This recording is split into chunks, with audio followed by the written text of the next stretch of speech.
Are you looking for more out of your life? Do you need ideas on how to start new businesses and how to move forward in your own personal life? Well, guess what? You have come to the right radio show. At You Can Overcome Anything podcast show, you will learn and hear from many people from all walks of life who are sharing their challenges, their stories, the habits, and the mind shifts they had to overcome to become who they are today. On top, you will get a chance to connect and see how you can overcome anything by networking and learning about your next move through this radio show.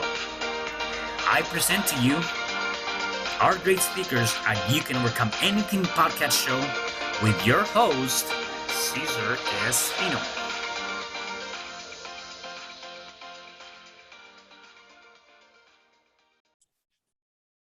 Hello there, and welcome back to another episode of You Can Overcome Anything podcast show. It is your host, Cesar Espino, and today I have a special guest. Her name is Kelley Cunningham. Hey, Kelley, how are you? I'm great, Cesar. Thanks for having me. How are you? I'm doing wonderful. Good. So let me give our listeners and viewers a little bit of your background, and then we can dive into it. Kelley is an author and a transformational life coach. And that offers a personal story on how she faced a 27-month-long season of multi-layers of adversity and tremendous life struggles. She wrote a book, The Power of Joy, the ultimate guide to living your best life ever. Kelley discovered an inner passion to inspire joy in others as well. Kelley, I definitely want to dive into all of that and really going through 27 months of challenges, right? And I think we as people always face different challenges. And I think you talk a little bit about it in your book.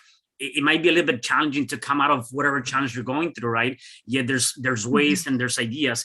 Before I dive into that though, tell me about your upbringing and where are you originally from and how was that upbringing for you? Okay, so I'm Canadian. I was born in Edmonton, Alberta. And I was adopted shortly after I was born. My mother was a teen mom who put me up for adoption. And she's my biggest hero in knowing that she was facing much adversity in her life. And the best choice for her at that time was to give me up. And it took much courage. And knowing that throughout the years, I met her in my early 20s, knowing that I always felt like, she had a really good reason. And she did. And it just sort of gives me that courage to go on, even when things don't seem perfect. She wanted to keep me, but it just wasn't the right time for her. So, and then I grew up in Ontario here near Toronto. And then had my own family of 3 kids, been married for over 22 years. And we lived for 5 years in Arkansas. We've been back for 5 and we were there for 5. And that was a tremendous experience for us. We loved every minute. It was our best life ever. So we have nothing but great things to say about our experience living in the US too. Nice. So tell me about the experience of how was it for you growing up, knowing that you were given up for adoption, right? I think a lot of times people face that differently, right? I'm happy to hear that, that your mom was is your best friend, right? A lot of times people don't get that connection. So how was that for you growing up, either knowing that, number one, number two, just trying to fit in with, probably other kids that were living with their biological parents? Because I can see that being a challenge, because I do believe that things that go through our lives between the ages of 1 and 7, right? A lot of things that we go through, if we don't face those fears or those challenges down the path in our lives, it can definitely come back even when we don't realize that, and we're kind of living that inner child life within our adult life. And so how was that for you? Absolutely. I absolutely agree with that. I think I was blessed. Well, I know I was blessed with wonderful adopted parents. Mm-hmm. And while I didn't meet my birth mother until I was in my 20s, I always held the idea that, in my heart, in my intuition, whatever it was as a child, that she would come back and it would be this, you always had these great expectations and you can build things up as a kid. And I always did that. So I never turned to feeling sorry for myself or I was a victim.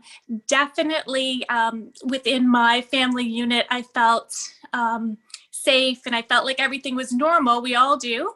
But, when I got out and I saw people who looked like their mom and looked like their dad, and they had these grandparents with stories that all sort of came down to their heritage and where they came from, I did feel a little alienated. I didn't really know what I was feeling at the time, but it made me feel uncomfortable. And in retrospect, I look back and I think, yeah, that's something I've always wanted and longed for. So when I had my kids, which didn't happen right away, and I talk about it in my book, I really value that blood relationship, that, having someone who, looks like me, you can see traits and personality, come across in all my kids. So I really, we all treasure that as parents, but I really, really treasure that because it's something I didn't connect with as a child, even though, you have good parents and stuff. It's different. So I think I just have that innate, I call myself a warrior spirit. And so even back then, not even recognizing that's what it was, I'd always look to, I remember imagining each birthday she would come back and have something glorious for me. And one time she did. Like, I have Aboriginal, Indigenous heritage. Her mother was a full Cree from Northwest Territories in Canada. Making me 1/4 Métis. And that's something, a pride that I take forward, especially with everything happening here in Canada with our Day of Reconciliation and Truth last week. So it's it's a feeling of pride and a feeling of connection. One of the only ones that I truly knew and understood because of my birth records throughout the years. So I feel so happy to be able to share that bit of history with my kids. No, I love that. That's amazing. And maybe for the people that might be listening to us, we get people from all ages, right? What would probably be one advice in relation to that, based on your experience, based on the things you went through? And again, you were blessed with having some good adopting parents, right? What would be one maybe advice? Because I know that maybe a lot of people might feel like, was it me? Did I do something? Why are my birth parents don't want to be with me, or so on and so forth? And sometimes we tend to blame ourselves, and it is not just in this area, right? It happens in many different aspects in our lives. We tend to be so hard on ourselves and start blaming ourselves, except for people that might be going through something similar. Maybe they're in their teens and they're going through something similar. What is maybe your advice in terms of being able to push through and say, it's going to be okay? Even though you may not be with your birth parents and something happened, you're going to be okay. You're going to turn out to be this amazing person. Because a lot of times people tend to not hear that enough. And I think they need that. They absolutely need that. And that's why I wrote my book, to encourage others to recognize it's on the inside, right? It's all about self-love. It's all about manifesting joyful moments and joyful times in your life, drawing on those and moving forward with that self-love.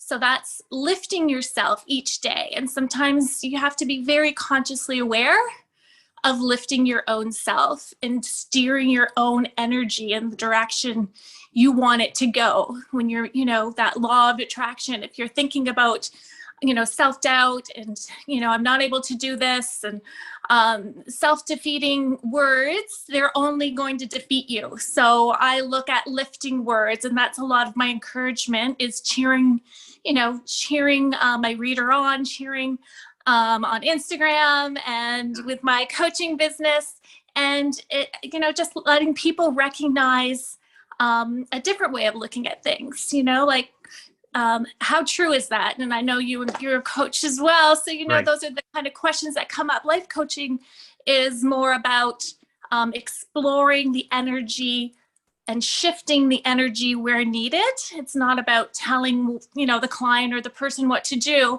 So I encourage people to look at it a different way. How can we look at that a different way? If it's, always coming up negative, where can we shift that energy? Because we only have so much energy each day.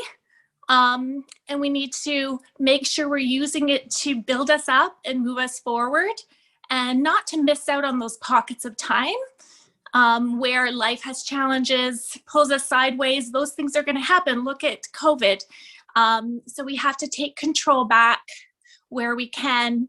I talk about, I have a whole chapter on autonomy in my book, and making sure that we understand that we are self-governing.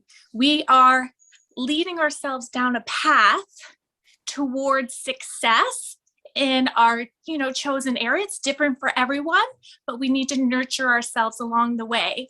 And sometimes that gets lost in the circumstances and situations, but we need to rediscover it, because those are external energies and forces trying to bring us down, and we need to lift ourselves back up. It's not easy. My book, I say, simple, not easy, but I give you step-by-step encouragement, support from my own stories. I've been there, done that. We'll get you through it. And that's what I would tell. That's what I tell people. That's how I coach, and that's my energy, and that's why I'm here doing this. Yeah, no, I love it. And again, the name of the book is The Power of Joy, The Ultimate Guide to Living Your Best Life Ever. You said something that really caught my attention, and you said that we got to be able to shift our energy. We got to be able to shift our thoughts. We got to be able to more or less see things from a different perspective, right? And so I think oftentimes we're being faced with a challenge, and we tend to just hold on to this idea of fixing this or whatever that might be with just one viewpoint.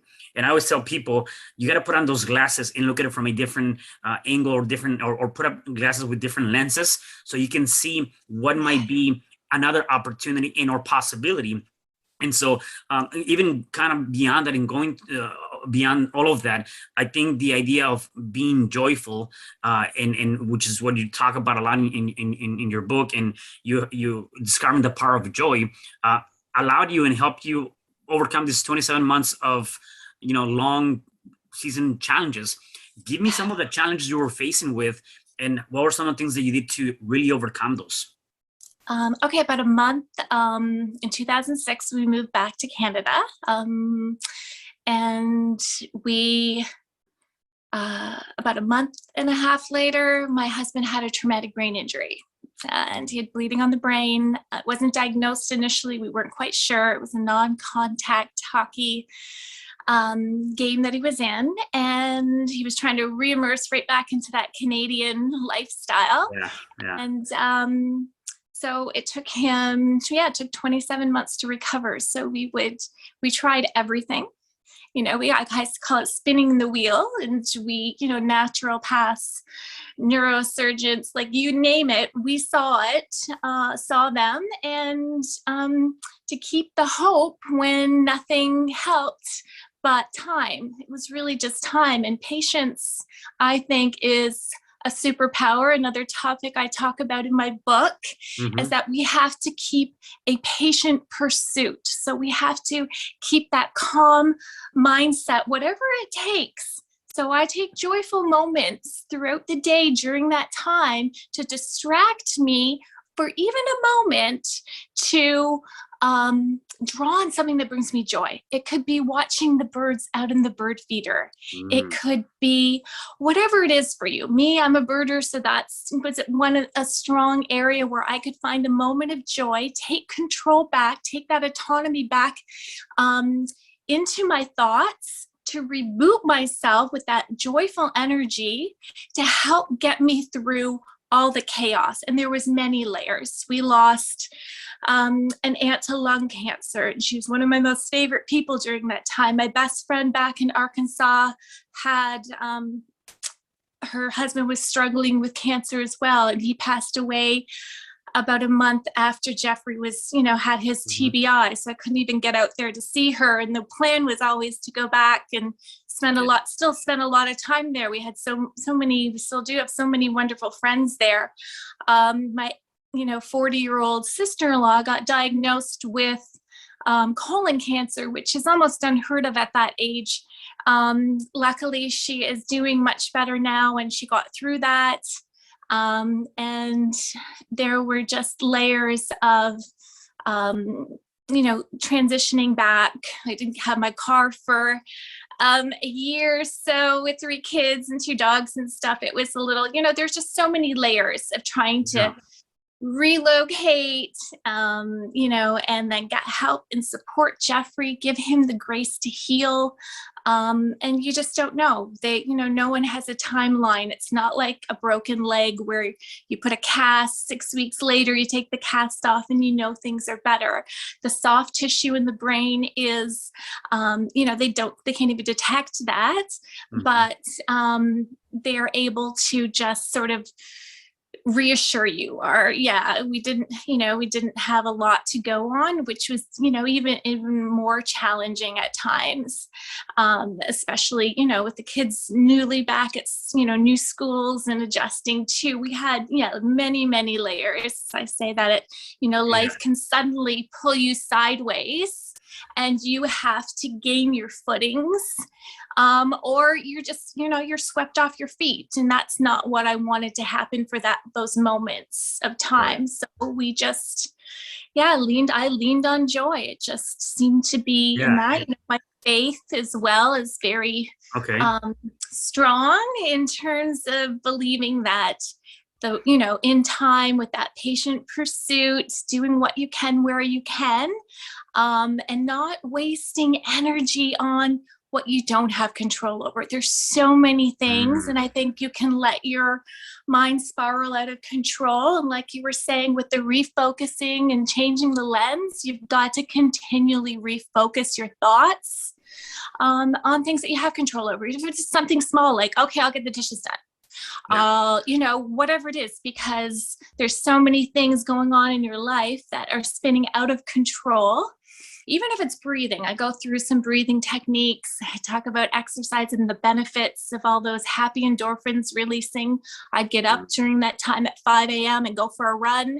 And it was just sort of like running away from my worries in terms of not letting them take over my life. And that was able, then you're able to gain more time to reflect on solutions, what's going right, and the faith leads to, feeling grateful that, Jeffrey's still here. I didn't lose him like my, dear friend lost her husband. So it's just refocusing in the moment. And I talk about present moment mindset is a big one for me, is not getting distracted by the past or fretting about the future, but staying in the moment and really looking at what you can do in that moment to gain control when things are chaotic, right?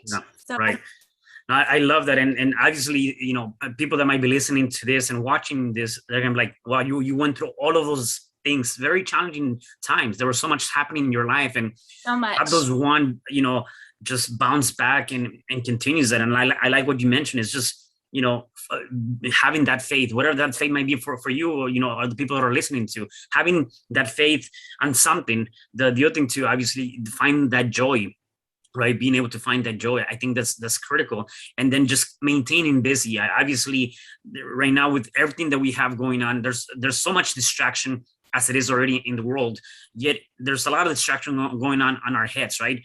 Anywhere between 60 to 80,000 thoughts per day. And all those thoughts, 80% of them are negative, 90% of them are repetitive. So there's so much crap going on. So we got to be able to continue to keep that aspect of our lives busy and distracted in positive things. Having all that said, right? Yeah. And I'm thinking like, wow, Kelley, you've gone through a whole lot of things. And one of the notes that I have here, and I want you to elaborate more on this because I really enjoy this. And it says, remember, joy begins and ends within your heart. Everybody has the power to activate the all-powerful lifting energy of joy. My question based on those two things is like, how do I find joy when I feel like the world is falling on my back? How do I find joy when I have faith, yet I feel like, my God, my universe has let me down? Because those are real questions that people might be asking right now, right? Right. And they are. They're absolutely real. And I can tell you from experience, after giving you sort of the rundown and not even all the things that went on during those 27 months, is, back to reshifting your energy. The way I see joy is such a power. It empowers you to move forward in your best possible direction despite circumstances. And I have to say that. You can wake up and say, I'm going to be the victim of my circumstances. I'm going to let my circumstances dictate to me how I'm going to feel, and I'm going to feel crappy. I'm going to feel defeated. Or you can wake up and say, I am in victory today, knowing I'm still here. Time is precious. We're never going to get these moments back. You're going to reboot by running your own race, staying in your own lane, and recognizing how important you are. Back to that self-love, back to that self-lifting state of mind. And it's not easy. So I tell you, when you don't feel like you have the faith and you don't feel like things are going your way, that's when you need to refocus and lean in to your faith. So go back to moments that you have joy. Draw on those moments and that energy to lift you. If you can't find something around you in the moment, draw on past experiences. I articulate in the book the difference. I feel like my philosophy of joy is happiness and joy are two distinct entities. Happiness, those are moments, it's based on the old world happenstance. You happen upon something lucky and, you find joy, your happiness from a birthday party or something to look forward to, where joy is a lasting energy that you're able to draw on. So happy moments, happy times bring the lasting power of joy that rests with you, that you can draw on any time to lift yourself. Even if it's a moment of meditation before you're going into a big meeting, where you center yourself back into what's important. You focus in on your family. That brings you joy. That puts a smile on your face. All are lifting, all are centering you back to what's truly important by all the things going on in life. And it's not easy to streamline our attention back to what's important. And it's you, the person out there, we are all important. And when we take the time to recognize that and articulate all the unique qualities we have in life and we bring to the world, we start to lift ourselves. We start to have that energy and that spring in our step, that, little bit of joy to lift us. And it doesn't have to be a lot. I, talk about journaling about joy. You hear about people journaling about gratitude, all of these things that go in hand, and they bring you that peace. I say that joy and peace are like two peaceful peas in a pod. They go hand in hand. So when you're in a state of joy, you are bringing that peace into your life and peace into your spirit. And when we're not all chaotic and getting distracted by all the things going on in life, and we have that inner peace, that's a strength. That's a strength that keeps us standing strong, that keeps those feet in those footholds of faith, and we can move forward. Equipped as that sort of warrior spirit, as I say, the resiliency to stand back up and say, hey, this is not the direction I want my life going in. And right now I can't have total control, but I'm going to tweak it with moments of joy. I'm going to tweak it with my faith. I'm going to surround myself with people who are faithful. I'm going to surround myself with people who lift me with joy. I'm going to create boundaries with people who are not bringing me that joy. And that's your right.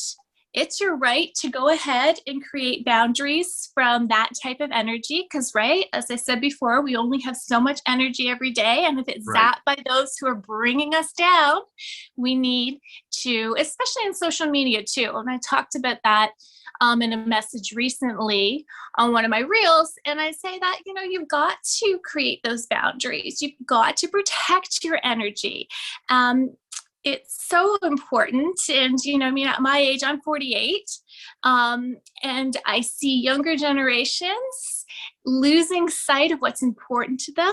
And I talk about value your values is one of my chapters, and really understanding what's important to you and your authenticity moving forward, and your narrative is in line with those.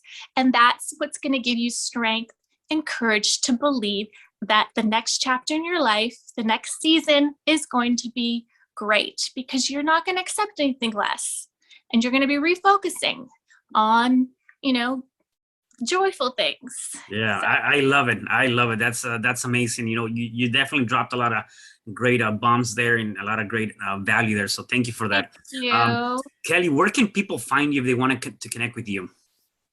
Right now, I'm on Instagram, Joy Inc. 1. That's where I mostly am. I'm going to start diversifying now that the book's coming out early next year. It'll be out in January, and my website is joyinc.ca, which is just under construction, but It's going to relaunch with the author's website. And yeah, I'm super excited about that. So yeah. And then if people wanted to get your book, where can they find it? You'll be able to find it on Amazon. You'll be able to find it on Barnes & Noble, like anything online. Yeah. You'll just Google The Power of Joy and it'll come up. Yeah. Nice. Definitely. 2 last questions for you before I let you go. Do you have any habits or daily rituals that you do, I don't know, during the day to just kind of get you going for the day and having that joyful moment, that joyful day? Yes, I definitely do. And I talk, about it in the book, and there's a chapter on mantras and meditation. And I definitely am a, refocuser. So I get up in the morning and I do yoga, and I do it in front of the mirror, and I tell myself positive things. So I mantra things that I want for myself, and I tell myself only good things. I'm, very self-lifting. And I think that's a good way to get yourself started in the morning. So that's one of my things that I do. And then I'm on the treadmill or I'm running outside. And I do say this in the book too, is running away from your worry, run from your worries, outrun your worries. And you do that in so many ways. Like, we talk about, mental health, but mental health goes hand in hand with your physical health. I believe you're creating those all important endorphins that are raising your spirits, and it's self-lifting, definitely. So I would say exercise, make sure you're getting out there and doing stuff that you enjoy, that brings you happy, and then you have something to look forward to. There's another joyful moment, right? That ripple effect of joy that happens, and then you have that that runner's high or exercise high all day because you're proud of yourself. And I always say take time, and I take time to reflect on what I'm proud and sort of pat myself on the back. And that's okay. I think people aren't recognizing themselves as much as they should, and taking the time, and not in an egotistical way, but in a humble way to say, you know what, I did good today. And that's okay. Because sometimes you don't have the support you need in place from others. So why not lift yourself? Why not take those moments? And they're joyful moments. Right. Yeah, no, that's awesome. The last question I have for you, you've already given us a lot of great ideas. Let's see if I can get one more from you.